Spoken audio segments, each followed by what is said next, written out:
The episode begins in Firstia, the starting town of Shangri-La Frontier.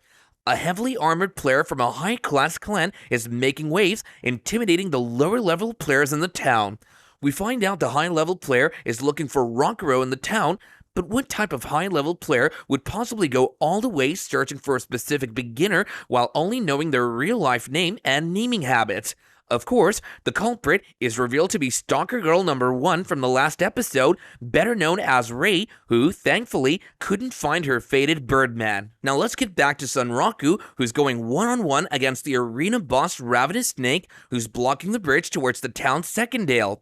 Sunraku boosts his speed, taking his time on the defensive to learn the boss's moves, just like any good Soulsborne player would do. Soon after, Sunraku goes for an attack, but is quickly reminded of how much of a boss the enemy in front of him is, with his weapon shattering into pieces after just one strike. He quickly brings out the vorpal choppers he received last episode from his bunny buffet. Charging up mid-air to land a screw pierce, he's met with what can only be described as the big snake being happy to meet him. Sunraku is hit by a stream of sticky liquid that floors him to the ground. That sticky goop turns out to be poison that's now draining 1 point of his HP every 10 seconds. Realizing he only has around 4 minutes to finish the battle, he resolves to try and land critical hits, which would be the fastest way of winning. Luckily, the combat system in Shangri-La Frontier doesn't have critical strikes as a random occurrence, and it's instead based on landing a perfectly timed attack or hitting a weak spot. Sunraku uses Screw Pierce again, and this time landing it, which wounds the boss and creates a weak spot which Sunraku makes the most out of. Losing a bit of hope as he's forced mid-air once again and about to be attacked, Sunraku reflects on his arrogance in not using any heals of any kind just because he perceived the game as one for casuals. Right when he's about to be attacked, however, he lands a perfect block and does a flash counter to deal a heavy blow. This is followed by an even heavier fatal blow of Screw Pierce right on the snake monster's eye.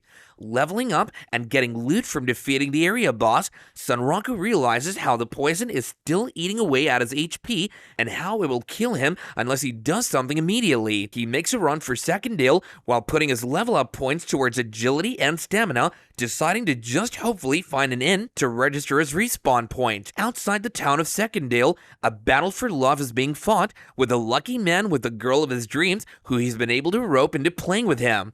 Ah, the dream of any gamer, to show a newbie loved one the ropes. Soon, they're interrupted by the screams of Birdman Sunraku, who's bolting towards Secondale. The bloodthirsty woman with the lucky man, Reiji, takes aim and asks if she should open fire and get themselves a chicken dinner to go. Reiji stops her, however, telling her that Birdman is most likely a player since they have a name tag, and killing them would tag them as PKers with a skull next to their own name.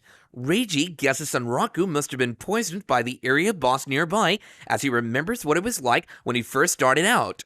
Calling out to Sunraku, Reiji acts like a real hero would and points him towards the inn. He gets some free social points from his potential girlfriend as he impresses her with his veteran knowledge, making sure to thank Birdman under his breath. Arriving at the inn, Sunraku displays how he feels towards customer service personnel and shouts at the attendant to give him a room as quickly as possible. He makes it to his room with 1 HP to spare before succumbing to the poison and dying in-game. He then takes off his VR headset to rest a bit and reflects on the fun he's had in the game, remembering as well how he should one day thank the lovebird pair who showed him the way to the inn. Walking around Secondale, the first town in the game Sunraku is experiencing, he plans out how he's going to stock up on necessary items and better gear to make the most out of his game time. First on the list is clothes though, as the players around town have been gossiping about his majestic bird figure.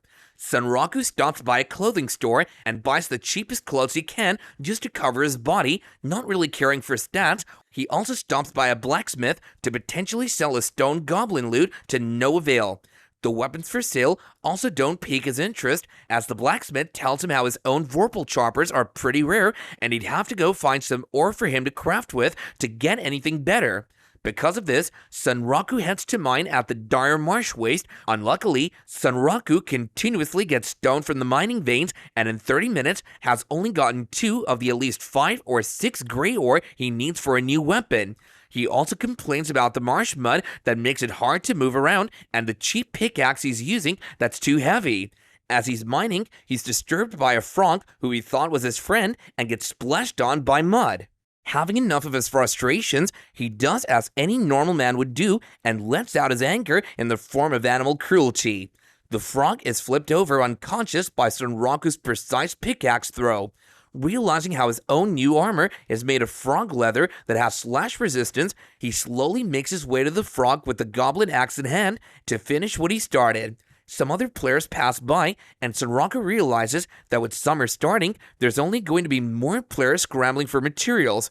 With that in mind, he pushes forward in mining as much as he can while he still has the marsh to himself.